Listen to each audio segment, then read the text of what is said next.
Assalamualaikum warahmatullahi wabarakatuh. Ustazah jazakallahu khairan sebelumnya. Waalaikumsalam warahmatullahi wabarakatuh. Kak, siapa namanya panggilannya? Khairan Ustazah. Kak Seren. Ya, silahkan Kak. Nah, Ustazah, Ana ingin bertanya, ini kan pada materinya mengenai hak dan kewajiban istri kepada suami. Nah, bagaimana kami ini sebagai wanita nantinya setelah menikah memberikan hak dan kewajiban kami kepada orang tua, khususnya kalau Ana di sini ibu gitu, Ustazah, karena qadarullah sudah sendiri gitu. Nah, di sini Ana gimana ya nanti kalau udah nikah meninggalkan ibu sendiri gitu, jadi ada sedihnya gitu, Ustazah. Dan kedua ini Ustazah, Ana meminta tanggapan Ustazah mengenai ikhwan yang melihat bentuk fisik gitu, Ustazah. Ya, jazakallahu khairan Ustazah. Baik. Teman-teman yang saya cintai karena Allah, di antara kewajiban kita kepada suami kita, jikalau kita sudah menjadi seorang istri, maka ketaatan kepada suami itu harus didahulukan dari ketaatan kita kepada orang tua kita sendiri. Ya, orang tua kandung. Itu kalau kita statusnya sudah menjadi istri. Ya. Tapi kalau statusnya kita saat ini menjadi seorang anak, belum menikah, maka ketaatan kita kepada orang tua kita itu sudah seharusnya kita lakukan, ya, karena sebagai tanda birrul walidain. Nah, tadi Kak Seren bertanya, bagaimana Ustazah kalau saya menikah sedangkan saya punya ibu yang tinggal sendiri.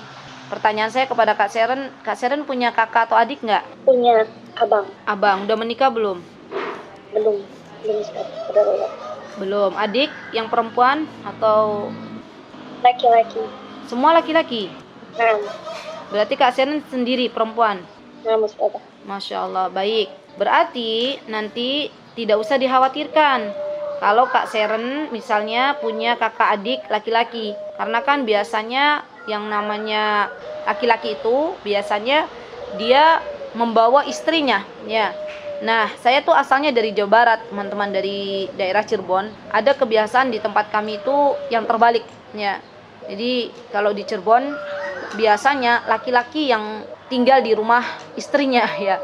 Padahal seharusnya istri yang ikut suami, ya. Kalau dalam Islam begitu, istri yang ikut suami. Nah, sekarang kalau misalnya Kak Seren punya kakak, punya adik laki-laki, ya, nanti mereka menikah, Kak Seren komunikasikan dengan ibu-ibu. Kalau Seren menikah, nanti apakah boleh Seren tinggal sama suami? Karena kan Seren taat kepada suami. Ya, kalau suami misalnya mengajak Seren untuk tinggal di mana, maka saya harus ikut. Dan katakan kepada abang, Bang, kalau bisa cari istrinya yang satu kampung aja, yang rumahnya nggak jauh-jauh sama ibu, jadi nanti bisa menemani ibu. Wah, itu Masya Allah, luar biasa, ya. Jadi komunikasikan lagi, ya. Dan subhanallah teman-teman, ini juga yang menjadi ujian bagi ibu saya waktu itu. Dan saya anak tunggal, saya nggak punya kakak adik, saya anak tunggal. Allah Subhanahu Wa Taala memberikan ujian kepada ibu saya bahwa saya setelah menikah dibawa oleh suami saya ke Yaman, ya. Waktu itu ibu saya juga sedih, ya.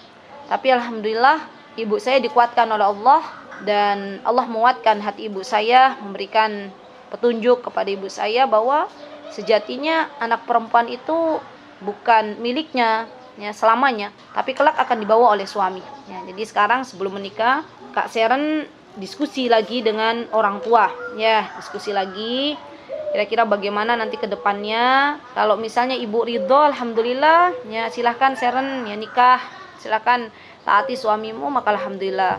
Kalau misalnya ibu ternyata mengatakan nanti tinggal di sini ya, misalnya, boleh juga Kak Seren nanti diskusi dengan calon suaminya, bagaimana ya calonku ini, ibu saya maunya tinggal sama saya, apakah boleh atau tidak. Itu juga boleh, bisa dikomunikasikan. Ini dikomunikasikan sebelum nikah, ya. Itu harus, jadi calon suami harus tahu kalau memang misalnya ibu mertuanya mau tinggal bareng, agar tidak terjadi hal-hal yang tidak diinginkan setelah menikah, ya, begitu. Baik. Kemudian pertanyaan kedua tadi, apakah boleh laki-laki itu dia memilih, ya, wanita sesuai dengan fisiknya misalnya, ya. Dan subhanallah teman-teman, inilah yang disebutkan oleh Nabi kita Muhammad SAW, ya, bahwa di antara kriteria yang bisa dipilih oleh seorang laki-laki muslim, di antaranya yang diperbolehkan teman-teman adalah wanita tersebut juga diantaranya, ya, 4 kriteria yang Rasulullah SAW katakan, ada 4, catat baik-baik, ya. Di antaranya Rasulullah SAW mengatakan bahwa nikahilah para wanita itu dari kekayaannya, ya. Dan ini Rasulullah mengatakan, lihatlah dari kekayaannya, lihatlah dari keturunannya, lihatlah dari parasnya. Artinya kan paras itu berarti cantik atau tidaknya fisik yang dipilih. Dan yang keempat adalah agamanya. Maka kata Rasulullah SAW, barang siapa yang memilih wanita ya karena agama yang dimilikinya, maka dia selamat, maka dia bahagia. Jadi tidak ada salahnya ketika seorang laki-laki dia memilih wanita dengan 4 kriteria ini.